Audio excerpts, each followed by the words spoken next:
Can you juggle? Oh, I'll bet you can. Whether you work, stay at home, homeschool, or some version of all three. Because let's face it, parenting is a job. Even if we don't get a paycheck for it, the rewards are still there, and it is certainly hard work with hours that don't end at 5 p.m. Then you know what it's like, though, to have a few balls thrown up in the air at any given time. We all play roles. Stay tuned today to learn about a new important role that you should add into your mix, the role of advocate. In this vlog series, I hope to teach you all about the importance of being an advocate for your child with learning differences, and also teach you ways that you can be an advocate for your child with learning differences, including not just on the world outside your home, sometimes for the world inside your home or with your immediate and extended family or friends. It can be really hard to learn how to stand up for our children if we don't know where to begin. So today, and in this vlog series over the next couple of weeks, I'm going to show you the importance of being an advocate and how you can be an advocate, not just for your child, but for other kids with learning differences in general. Stay tuned to learn more. So back to juggling. Okay, so I'm not the best juggler, at least physically anyway. But as far as handling many things that you throw at me all at once, I try with my multitasking. And as far as managing the many roles, I'm a wife, I'm a daughter, I'm a mother, I'm a homeschool mom, I'm a digital content creator. Yes, I handle all of those different roles. And if you are a homeschool parent, you juggle many different roles as well. First and foremost, you are a parent. Our children are gifts from God. There's no other way to say it. And they are fearfully and wonderfully made in His image. And we love our children unconditionally. Long before our children are even school-aged, whether we homeschool or not, we are teachers. From the time they are born, we are teaching our children. We coo to them, and they coo back. We answer endless questions as they grow and explore, soaking in knowledge from their world around them. Along with independent living and social skills, we teach our kiddos basic academics like spelling and reading and math when we have conversations with them, when we play games, when we sing nursery rhymes, or when we read bedtime stories to them. We are role models. We demonstrate our values and our beliefs, embodying the example for them to follow. Or at least we try to, most days. I try to most days. Some days I fall short, but you know what? I get back up and I try again the next day. Either way, with our behavior, we set those expectations, and we also give limits. We set boundaries. We are creative geniuses.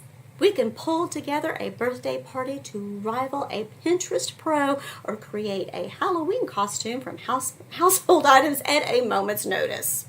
All just to see our kids smile. We are magicians. When we accidentally cut our 3-year-old's waffle into triangles and he falls apart, screaming, "No, Mommy! Waffles are supposed to be round!" We think on our feet and we say, "Oh, it's a puzzle. Quick, can you put it back together?" And there you go. We are magicians. Tears stopped, fun begins. We are coaches. We inspire. We motivate. We give gentle feedback. We convict rather than condemn. We allow our children to make their own mistakes so they can learn from them. And then we are their soft place to fall. We are our child's first friends. We manifest compassion and empathy. We soothe the sting of a scraped knee or heal hurt feelings with kind words, a bevy of kisses, and the reassuring comfort of a warm hug. We give and receive grace. Most of these roles come without thought, brought about by the natural ebbs and flows of everyday life. We switch our hats unconsciously, basically, numerous times throughout a single day. At least I know I do. Yet it wasn't until we sought treatment for our son's motor delay Our son has developmental coordination disorder, sensory integration dysfunction, and now, recently, a diagnosis of dysgraphia. It wasn't until we reached out and found an OT and a PT crew and sought treatment, intervention to help him with his developmentally and live his best life that I also became aware that I had acquired a new hat, a new role, the role of advocate. Barbra Streisand sang, feelings, in your feelings, all of them, the good, the bad, the ugly, and the beautiful. Love them or hate them, we all deal with them. I liken the early stages of receiving a diagnosis as similar to the stages of grief. Before our children are born, we have this idea in our minds of how we think our lives are going to play out. When reality does not match the preconceived notion that we had in our heads, whatever that may be, we must reconcile those differences. How we adjust and how long it takes us to adjust varies from person to person. But adjust, we must. This is our new normal. Like with any other loss, we grieve for what is gone, and in our effort to cope, we first deny the diagnosis itself, our feelings, or even our circumstances. Next, we may feel anger over having our child have to suffer or struggle or face these challenges. We don't want that. Most parents would want to protect their child from anything that involves them feeling hurt or slighted in some way. We bargain with ourselves, though, through the, if only I had done this. I know for myself, my child was born preemie, and I thought, if only I had not scrubbed my bathroom floor on my hands and knees the night before I went into labor, I wouldn't have had a preemie. I'll be serious. They don't even know what caused me to go into labor early, and I'm quite certain that scrubbing a bathroom floor didn't do it.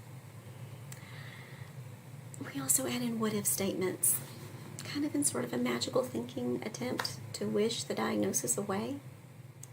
We may stumble down to the bottom of the well if we let it go too far, sliding down that slippery slope of depression and filling our minds with all sorts of irrational fears about the future. The what-ifs, that, oh, what if this happens and what if that happens? And we kind of should ourselves all over the place. Well, I should have done this and I should have done that. We may even stay there a while. And it's okay to feel what we feel, to work through it. You just can't linger there forever. Eventually, someone comes along and throws us a rope, or we realize we can't lay in the dirt any longer, and we claw our way back up to the surface. Gradually, bit by bit, we process our feelings, we face our fears, and we move into acceptance. We draw closer to the knowledge of acknowledging our new reality. This is the way things are now. And we hopefully grow to see the beauty in it, the beauty of the differences, because there's beauty in them, absolutely. Out of the darkness and into the light, we long to feel the sun on our faces again. We see the world differently now, a new world filled with new possibilities. Possibilities we could not see before, either because we were unwilling or unable to do so.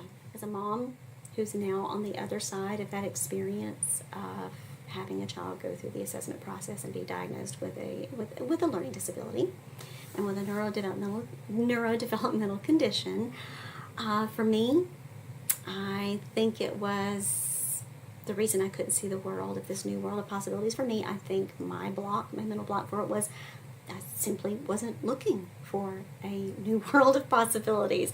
I had this preconceived notion of how things were going to go and how things were supposed to be. And when my life did not follow that path, I was kind of forced. I made a choice. I was forced to either look for these new possibilities or stay stuck in the bottom of that well. And I wasn't going to be a good mother, a good wife, a good friend, to my family, to myself, if I stayed in the bottom of that well. I made a choice to look and view the world differently, and man, am I so glad that I did. In order to do that, I had to dismantle all of my previous schemas and preconceived notions that I had about development, about education, and about learning in general to make way for a bigger world filled with with neurodiversity, neuroplasticity, and frankly, endless potential possibilities just ripe for the picking.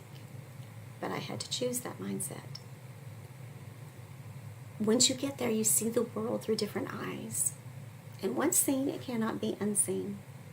We understand our child will learn things in a different way, perhaps at a different pace, and they're going to have different goals too. Different, not less. With grief, there really is no way around it, only through.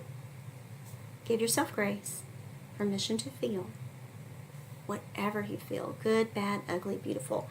Invite it all in. Make it a cup of tea, sit down with it for just a little while. Like your favorite aunt or that one chatty friend that comes over and doesn't pick up on the social cues of when it's time to leave. They can't stay forever. Make it a cup of tea, hang out with it for just a bit. Nothing good or bad, feeling-wise, lasts forever. You will get through this. In the meantime, thank you so much for watching, and thank you so much for being a part of my homeschool village.